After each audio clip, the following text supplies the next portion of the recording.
स्वप्नांचे रंग मी तुझ्यात दंग, उरे बाकी काय तुझी साथ संग असताना.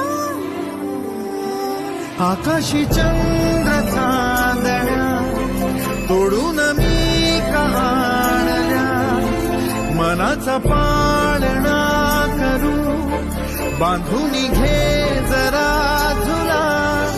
डोळ्यात तूच साजणी सुखाचा स्पर्श तू नवा. तुझ्या विना उरेन अर्थ जीवना. उजळे तुझ्या हसूने कणकण, अन चंद्र हे हातीचे काकण.